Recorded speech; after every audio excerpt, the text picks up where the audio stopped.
Roger Ebert is here. For 35 years, his name has been synonymous with film criticism. He is the chief critic for the Chicago Sun-Times, and for the past 26 years, he has been the co-host of the successful television show, which is now called Ebert and Roper. He joins me now to take a look at this year in film and to talk about the holiday movie season. I'm pleased to have him whenever he's in New York. Welcome.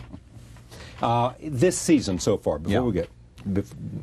Is it disappointing? Is it surprising? Is it good? Bad? Charlie, this has been a great year for movies.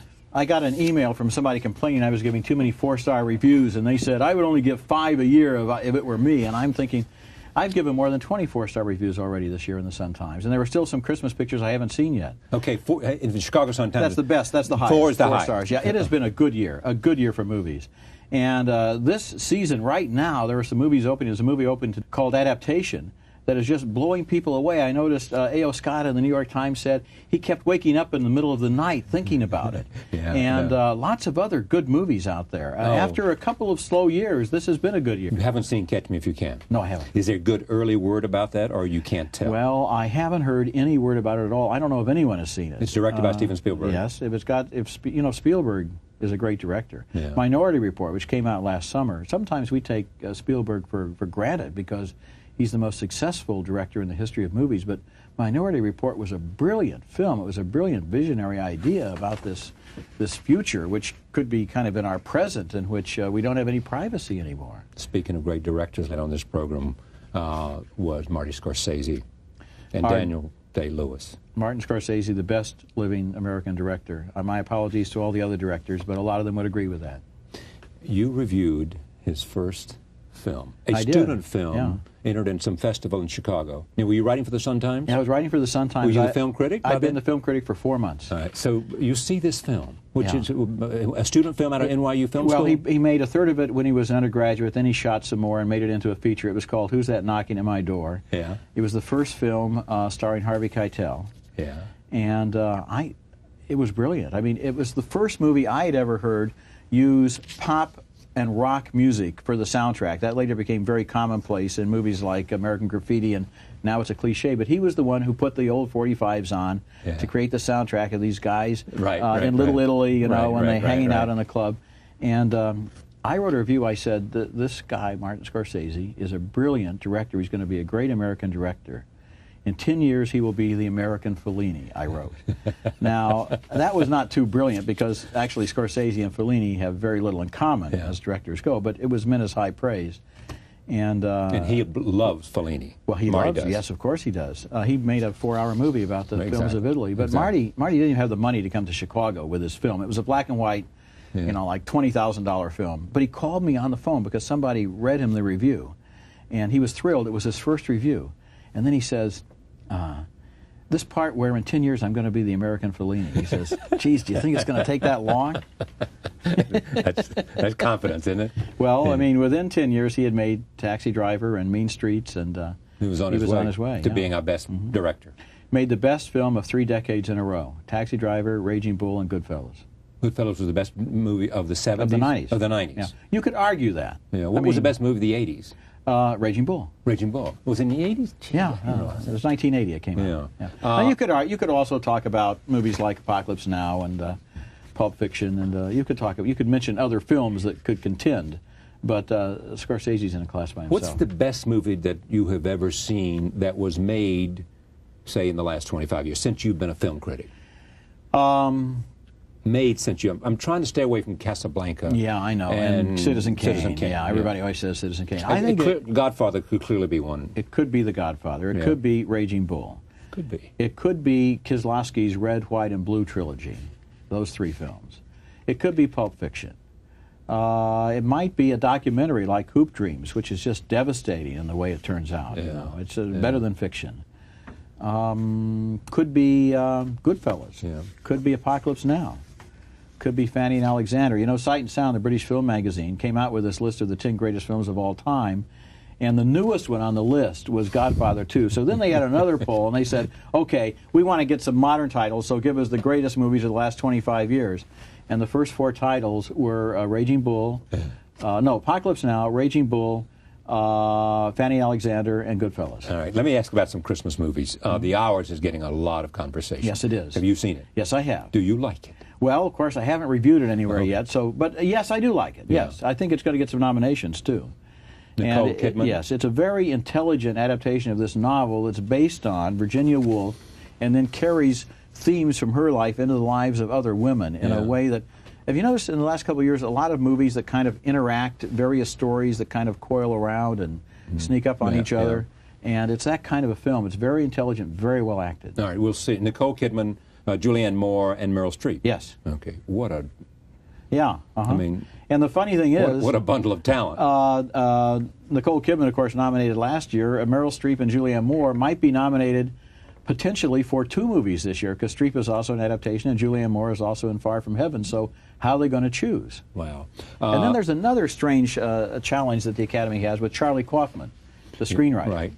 Because he wrote... Adaptation. Adaptation. And he also wrote Confessions of a Dangerous Mind. Now, you know, is adaptation... Let me just interrupt. Confessions of the Dangerous Mind is the story of Chuck Barris, who claims while creating all these game shows, he was also a CIA hired assassin. 33 hits for the CIA. That's what he says, yeah, right. He would go over with his dating game winners, and they would say, oh, you win a trip to West Berlin. Yeah. And then he would shoot someone while he was over there. The strange Directed thing, by George Clooney. Yeah. Now, that's an adaptation because it's allegedly based on Chuck Barris's book. Yeah. Then you have adaptation, but is that an adapted screenplay or an original screenplay, since it's an original screenplay about his failure to adapt the book Orchid Thief? Could he be nominated in both categories? I mean, is adaptation an adaptation or an original screenplay? I mean, I don't want to be on the Academy committee that tries to decide that. It has the Academy's... It used to be said that the Academy was always in favor of its own. It was always in favor of established actors. Yeah. It was always had certain kinds West of prejudices, Coast. West Coast, and that New York actors and others and comedians normally were not nominated. No Oscars for Martin Scorsese, no Oscars for Spike Lee, who has a Christmas movie coming out. Yeah, go ahead. The 25th Hour. With Ed Norton? Yeah. Have you seen that? No, I haven't seen it yet. Okay. No. What, The Pianist, have you seen that? Yeah. Roman Polanski's Yes. back. Is it good? Yes, it is. Yeah. And it's in English. Which isn't... These days, a lot of European directors are making movies in English because it is becoming the international language. I don't understand why. I don't understand why Polanski doesn't make his peace, and so he can come back to the United States. Can he? I don't know what the legal ramifications are. I think if he comes back to this country, he might have to go to jail. Well, I'm not sure. He's in trouble because he fled because he was being investigated for something. For having relationships with a young woman. That's right. Yeah. That's right. Yeah. Antoine Fisher is a Denzel Washington vehicle. Okay, now I want to tell you that I cried at this movie. I saw it twice. I cried twice. What's the story? Well, it's about a young man who's a sailor, and he's a good sailor, but he has a short temper, and he's sent to he's sent to the Navy psychiatrist, played by Denzel Washington, and his name is Derek Luke. He's his first-time actor. And it's based on the true story of Antoine Fisher, who wrote the screenplay, and he was a security guard at Sony Pictures, and he showed the screenplay to people coming past his gate. You know, everybody in Hollywood has a screenplay, but he had a good one. Yeah. And you know, when I look at ads that quote critics in the paper, and you know, they're weeping or they're falling out of their chair with laughter, or you know, my life will never be the same, or it's the greatest movie of all time, I just shake my head because you know, that's too excessive. And so when I say that I cried at it, I don't hardly ever cry at the movies. And when I do cry, it's usually not because of something sad, it's because of something of goodness. Yeah. If somebody is good, and this young man, Antoine Fisher, is good, and his life has been all messed up. His father was killed 2 months before he was born. He was born in prison. His mother gave him up. He went to a foster home where he was mistreated and beaten and assaulted. And yet, he's a good man. Yeah. And so the psychiatrist says, you've got to go back to Ohio and seek out your family and make peace with that, or at least deal with that, or you'll never be able to get on with your life. I haven't mentioned one great performance. I haven't seen the film, but everybody tells me it's a brilliant performance by Jack Nicholson in About Schmidt. Oh, yes, it is. An Academy performance. And yes. I mean, they've got too many performances out there now. There are too many performances out there now. I mean, I don't see how they're going to limit it to 5 actors and 5 actresses. There's so many candidates that all seem to be naturals. Jack is another one. No ego here. He just plays an ordinary guy. All right, let me just make sure, and we may miss something, but some of those that are going to be under consideration, brilliant performances. Jack in About Schmidt. Certainly Daniel Day-Lewis. Certainly Michael Caine. Michael Caine. What else comes to mind? We may miss something here, folks, but what may come to mind? Derek Luke, if there's any fairness. What a Luke. performance. He's the actor in Antoine Fisher. Ah. Then you have Nicolas Cage in Adaptation, playing twins. A brilliant performance? You can always tell the twins apart, even though he uses no tricks of makeup or hair. You know, he's Nicolas Cage as both twins. Yeah. Like one guy doesn't have a beard or something. Yeah. But you can tell him apart here by the way he... I asked him about it. He said the posture. He says stands up straighter, you know, when he's the brother Donald. Charlie Kaufman's brother Donald. He stands up straighter. I don't know how he did it. There's never any doubt. Now, that's a great performance. And then I mentioned Robin Williams in 1 Hour Photo. The problem there is, or for that matter, Hugh Grant in About a Boy, which came out way last spring. The Academy can't remember those films. Right. See, the Oscar season starts with the Toronto Film Festival the weekend after Labor Day. Yeah. And, you know, but basically... there always are exceptions to that. Films that win they the will Academy. go back. They will go back and occasionally, for example, Silence of the Lambs. Exactly. Opened That's in the best February. example, But I in think. general, one year, all 5 Best Picture nominees came out in December. All right, I got to get some more in here real quick. Okay. Personal Velocity, which won at Sundance by Rebecca Miller. Yes, 3 Arthur Miller's separate daughter, stories yes. and nicely told stories with narration. Perusa Balk and was the star of the third, which I thought was the best of the 3. I loved all 3 of them. I did too. I like the second one better for whatever reason. But okay, well, and then there was 13 Conversations About One Thing by Jill Sprechter and written by her and her sister Karen, which is about happiness. Has people in it like John Turturro and Alan Arkin, and it's about. You ever notice how some people just seem to be lucky? And other people seem to be unlucky, and it doesn't matter what you do, and you think you can plan, but no matter how much you plan, it doesn't work out that way. And it's a circular story. The characters kind of loop around and connect with each other, and that's a wonderful picture. Then there's The Man from Elysian Fields, which didn't do much at the box office. Mick Jagger plays. Mick Jagger is fabulous as the head of an escort agency. Yeah. They send, Andy Garcia comes in and says, "What do you do?" And Jagger says, "Well, we bring happiness into the lives of lonely widows." And he says, "Only women?" And Jagger says, "Call me old-fashioned." And that was James Coburn's last picture. Bowling for Columbine was Michael Moore's documentary. Do you think it'll be nominated? You know, they have a record with the Academy of never nominating any documentary that anybody ever went to see or that was ever successful at the box office. Roger and Me wasn't nominated. Hoop Dreams wasn't nominated. Brothers Keeper, Paradise Lost, Crumb. The best documentaries of the last 10 years have not been nominated. Why is that? I don't know. Maybe they want to help pictures that didn't get theatrical release. But Bowling for Columbine has been a hit all over the world, and it deserves to be nominated. I got to mention Chicago. I've seen that. Have you liked it? Yeah, I did like it. Yeah. Yes. Renee Zellweger. She's good. Yes, she is. Brilliant. Yeah, as Roxy Hart. Yeah. They didn't pick. Catherine Zeta-Jones is in it, and she's the other lead.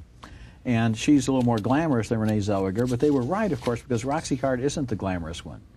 She's the kind of tough one who becomes the heroine because she's got that gumption. And then there's great dancing, great songs, and then they've added a little more dialogue than you saw on the stage. What's going to be the biggest money winner this year, you think, in the end? Will it be some of these Christmas releases with, it'll be either Lord of the Rings or Harry Potter. Just like last year, Harry Potter was #1 and Lord of the Rings was #2, and they both did, like, in the stratosphere. And that could happen again next year, too. Well, I don't know if they'll have a Harry Potter. I know they'll have Lord of the Rings. There'll be a Harry Potter next year, too. See, so we get the franchises now. Yeah, right. Now, there was also Spider-Man, which made a huge amount of money. Will it be recognized at the Academy? Well, it might get a nomination for special effects, but the special effects field is so competitive this year. I mean, look at the special effects in Harry Potter and Lord of the Rings. Wow. Yeah. I mean, those pictures are like wall-to-wall special effects, and so was Spider-Man. What book or what anything has influenced the way you watch movies? I read Pauline Kael, of course. She's the great leader of all of us film critics. And what did she teach you? Well, she taught me something that Robert Warshaw, another great critic, put in a very succinct way. He said, a man goes to the movies, and the critic must be honest enough to admit that he is that man.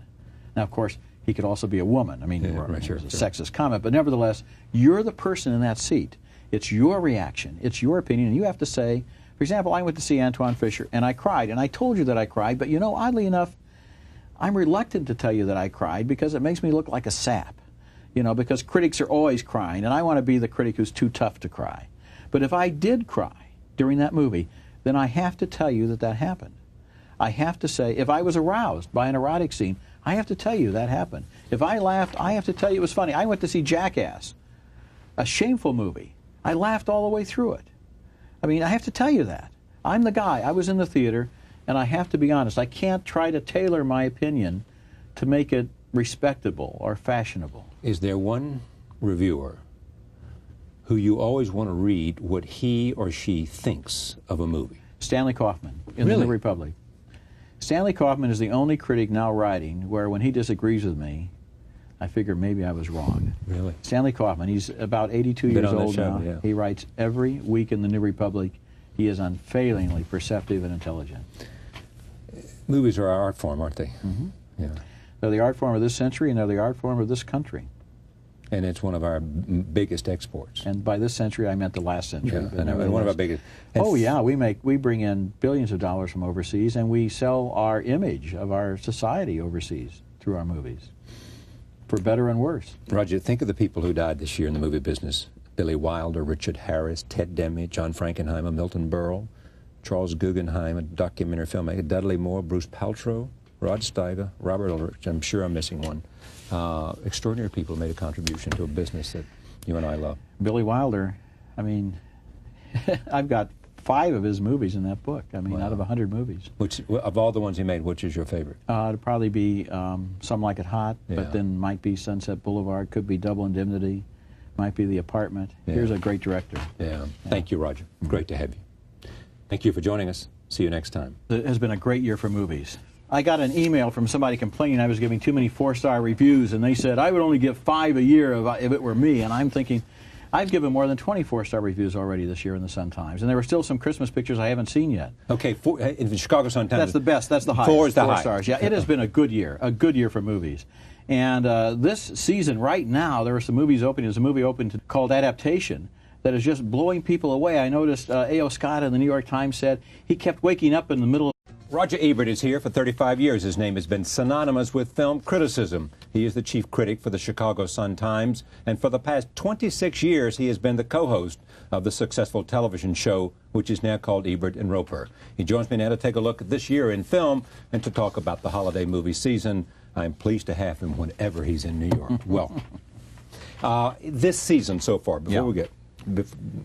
Is it disappointing? Is it surprising? Is it good? Bad? Charlie, this is the idea about this future, which could be kind of in our present, in which we don't have any privacy anymore. Speaking of great directors, on this program was Marty Scorsese and Daniel Day-Lewis. Martin Scorsese, the best living American director. My apologies to all the other directors, but a lot of them would agree with that. You reviewed his first film, I did. student film, Yeah. entered in some festival in Chicago. Now, were you writing for the Sun-Times? Yeah, I was writing for the Sun-Times. Were you the film critic? I've been the film critic for 4 months. All right, so you see this film, which Yeah. is a student film out of NYU Film Well, School? he made a third of it when he was an undergraduate, then he shot some more and made it into a feature. It was called Who's That Knocking at My Door? Yeah. It was the first film starring Harvey Keitel. Yeah. And it was brilliant. I mean, it was the first movie I had ever heard use pop and rock music for the soundtrack. That later became very commonplace in movies like American Graffiti, and now it's a cliche, but he was the one who put the old 45s on to create the soundtrack of these guys. The night thinking about it. And lots of other good movies out there. After a couple of slow years, this has been a good year. You haven't seen Catch Me If You Can? No, I haven't. Is there good early word about that, or you can't tell? Well, I haven't heard any word about it at all. I don't know if anyone has seen it. It's directed by Steven Spielberg. Yes, Spielberg is a great director. Yeah. Minority Report, which came out last summer. Sometimes we take Spielberg for granted because he's the most successful director in the history of movies, but Minority Report was a brilliant film. It was a brilliant visionary